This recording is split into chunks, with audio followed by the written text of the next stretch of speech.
Good morning. Happy Saturday. Such a happy Saturday. Today is the 29th. Very happy it's Saturday. Long week. Tough week. Lots of catching up from the week where I was on vacation. New clients, all with pressing, urgent matters, like right away. All sorts of good stuff. Tough week. A lot of long days. A lot of very full days. I am happy it's the weekend. Let's see, where are we going to start? Let's start with Granite State. I saw a video she did, Nantic Army Base, I think. In my opinion is worth next to nothing. I thought that was actually, I thought that actually was an investigative, journalistic kind of piece. I liked it. I didn't like the, well, I'll finish with what I liked. She went there, she asked questions that I think are relevant questions. Like, what if I do take a picture? What will you do? I actually liked it. It's interesting to hear the answers to questions like that, in my opinion. And since I think there is interest in this community in doing that, in my opinion, I would count that to be investigative journalism. Now that we've gotten the accolades out of the way, let's talk about the stupidity. Number one, that idiotic, welcome freedom fighters deal. I thought that kind of thing was big in the 70s, you know, welcome buckaroos, hey mouseketeers, you guys aren't part of a special elite club. I know you all want to be cool and tough and all that fun stuff, but it's propaganda. He's roping you in. It is a propaganda technique. The DHS memo. This DHS memo, which is not a DHS memo, but is an FPS memo, is like a turd that won't flush. Come on, guys. It doesn't mean what everybody wants it to mean. Everybody read half of it, thought that it helped them, and it does for certain areas and certain aspects, and then they want to apply it to everything. It's the same thing I see over and over and over again in this community. People will see a similarity and they will not look to see the differences. If I put a piece of chocolate and a piece of poop in front of you and I said, hey, they're both brown, eat them both, you're going to say they're different. And I'm going to say, but how are they different? They're both brown. They're both about the same size. They're both about the same shape. They're both about the same weight. They're the same. And you're going to say, no, because this one's chocolate. It goes in the top. And this one's poop. It comes out the bottom. You guys need to start figuring out the differences. That memo is specific to the FPS. It specifically deals with GSA properties. You can tell this because it's referencing a GSA regulation. You can tell it's FPS because it says it's from the FPS, it's to the FPS, it's by the FPS, it's for the FPS. If you have any questions on it, call the FPS. Use your powers to distinguish between things as well as your powers to see similarities between things. The DHS is also, even if it were best case scenario, let's just play auditor pretend land here for a minute. And let's pretend that the DHS memo was actually a DHS memo and not an FPS memo. Let's also pretend it was law, because it's not, but let's pretend it was. So you have this piece of paper from the DHS and it's law. If you walk up to an army base they're going to laugh at you, because the Army is under the Department of Defense, not the Department of Homeland Security. The DHS memo, the DHS doesn't have jurisdiction over the Army. They can't tell the Army what to do. It literally doesn't apply. There is no way, shape, or form that the DHS memo applies to the Army at all, period, at the end of the day.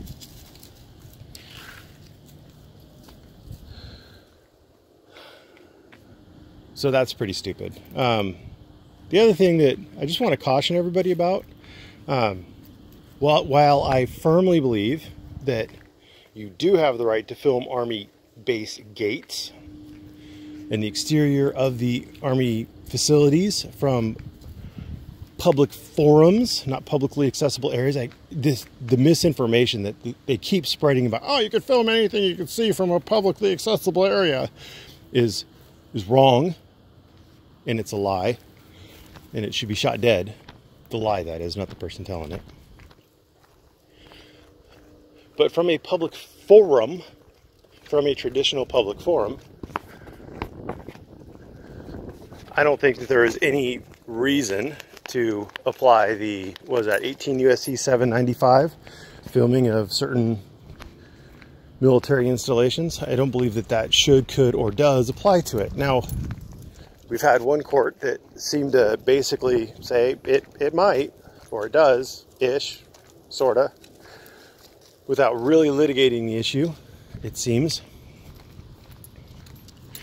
And currently we have Jimmy on trial for the Fort Huachuca, whatever. He's on trial for doing that same thing. He may have actually been on their property while he was doing it. I don't know. That's something that will be resolved at the trial. So I want to caution everybody about that. Granite State, she's not dumb. She's like Jimmy Koresh.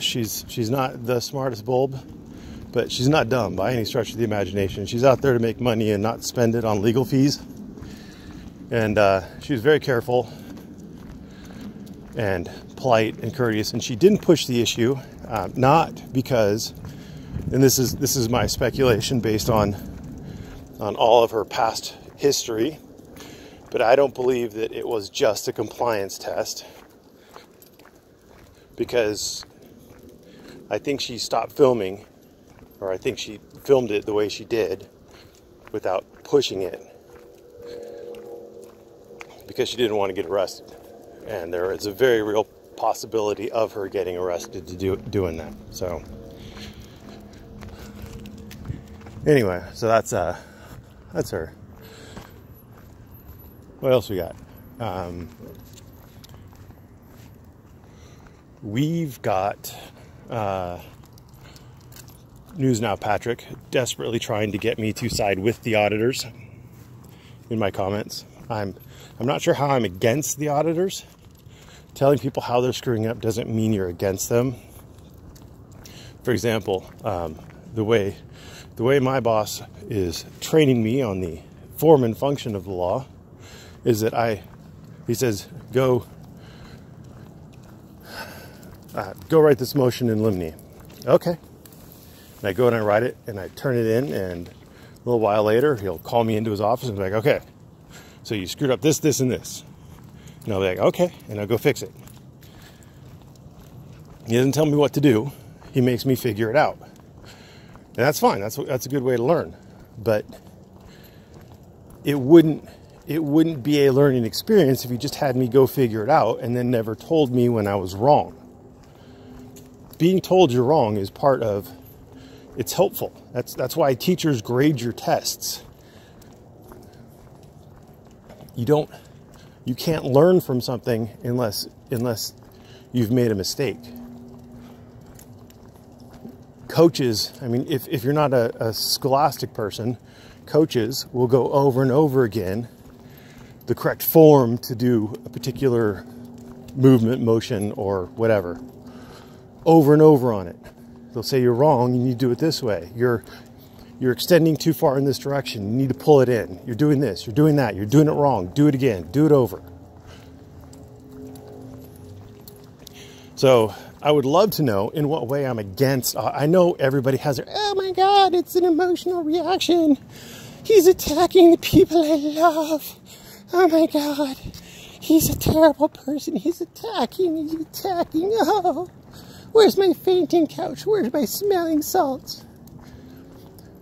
I've already explained over and over again what I'm doing. If you are not bright enough to figure out my goals, my intentions on this, if you're not bright enough to figure out that I'm not against auditors in general, I'm against people who are doing their best to strip us of freedoms, and me explaining it again isn't going to do anything for you.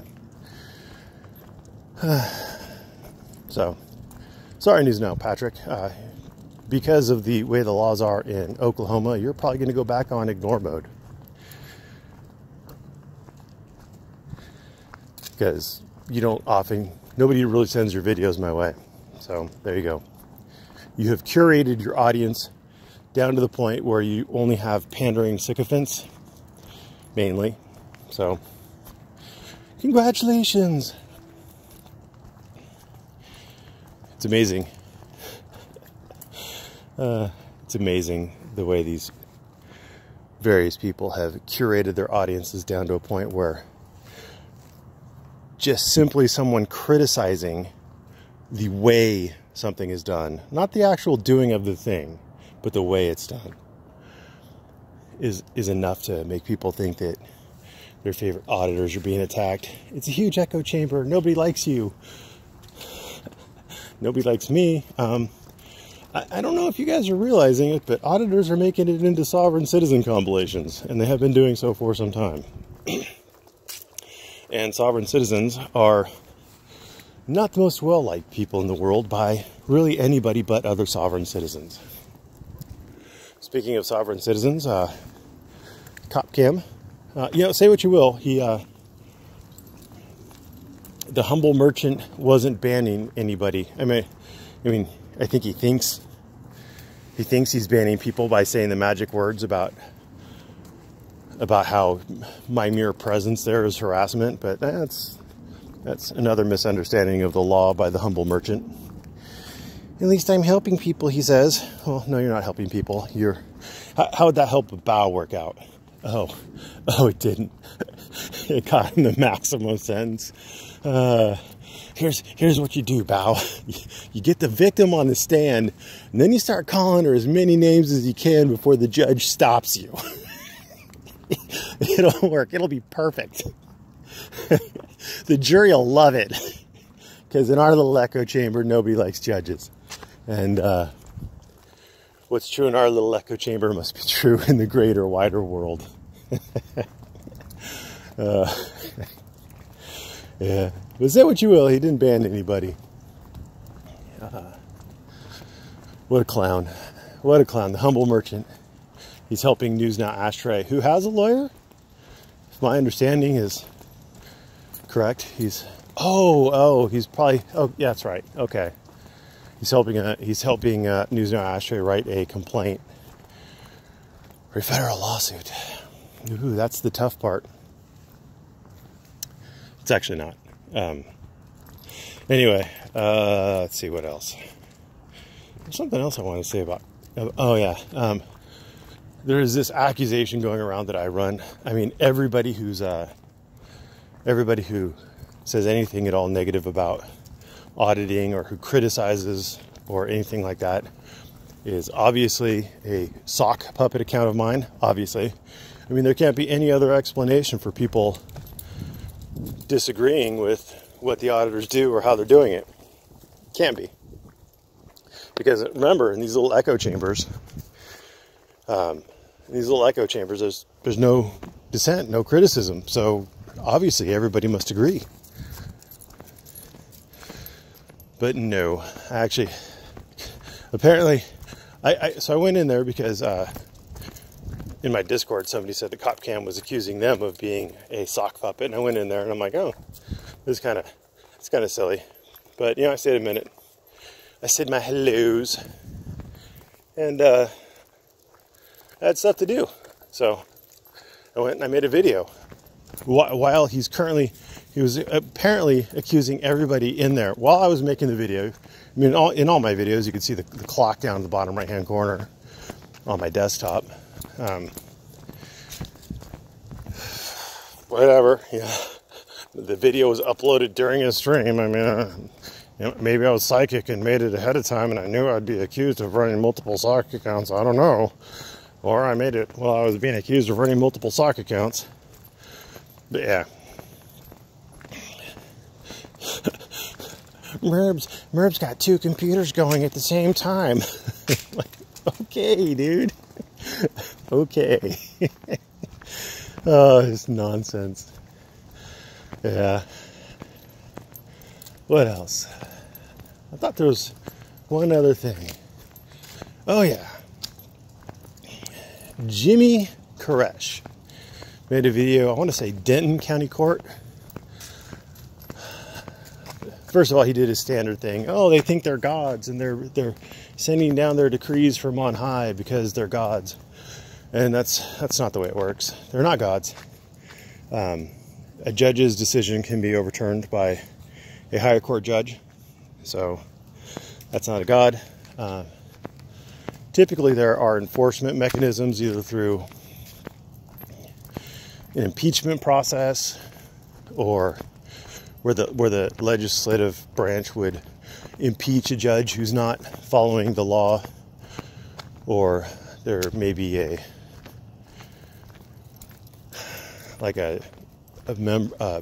portion of the state bar that would handle discipline of judges who aren't following the law or something like that. There's going to be some enforcement mechanism to keep the judges relatively confined to the letter of the law, and they will have some wiggle room on the fuzzy edges of the law where there is no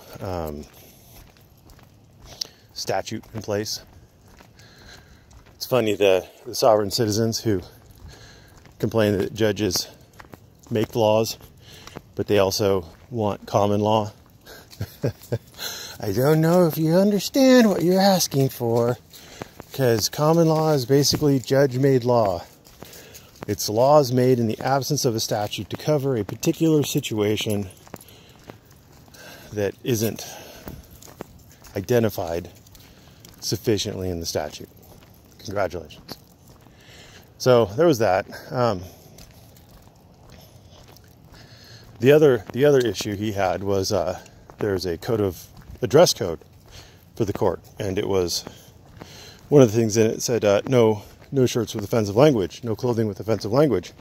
And he said the Supreme Court has ruled that that's unconstitutional. Well, Jimmy Koresh, a real good place to start would be to look at the dress code for the Supreme Court. And you'll find it says that there is no offensive or inappropriate clothing, I believe, something along those lines. So yeah, if you walk into the U.S. Supreme Court, or if you attempt to walk into the U.S. Supreme Court with a shirt that says fuck or whatever on it, then you will be denied entrance. Congratulations. But he said the Supreme Court ruled on it. I could only assume he means, what was that, Cone v. California. Guy was arrested under a specific California statute. It was the disturbing the peace statute for wearing a jacket that said, I want to say, fuck the draft. Fuck the draft. It was fuck the draft. Was it fuck the police? I might be misthinking this. I think it was fuck the draft. So he was wearing, it was a jacket. It was a jacket that said fuck the draft. That's right. That's right. It was like the 70s, I think. And he was arrested in a courthouse, but he was arrested under a disturbing the peace statute. California's disturbing the peace statute. I want to say 641. Well, I'm probably wrong, but it's somewhere around in there, where the legislature had basically left it open to just offensive words. And the court has held that offensive words can't be just carte blanche This is a strict scrutiny kind of situation. Fighting words can be just they're not protected speech, so fighting words can be criminalized, but you can't criminalize offensive language like bad words because they can be used as part of actual protected speech by saying like fuck the draft. That is a political statement. And so this statute that applied to all of California was overbroad because it wasn't sufficiently narrowly tailored, and it applied in traditional public forums, and there's just a lot of issues with it. Now, had that statute only referred to a non-public forum, see US v. Grace, then it would have been looked at differently. It would have been a different analysis. It would have, all it has to do on a non-public forum is be reasonable. And there you go. Reasonable and content neutral. Or no, reasonable and viewpoint neutral. That's what it is. Reasonable and viewpoint neutral. So, there you go.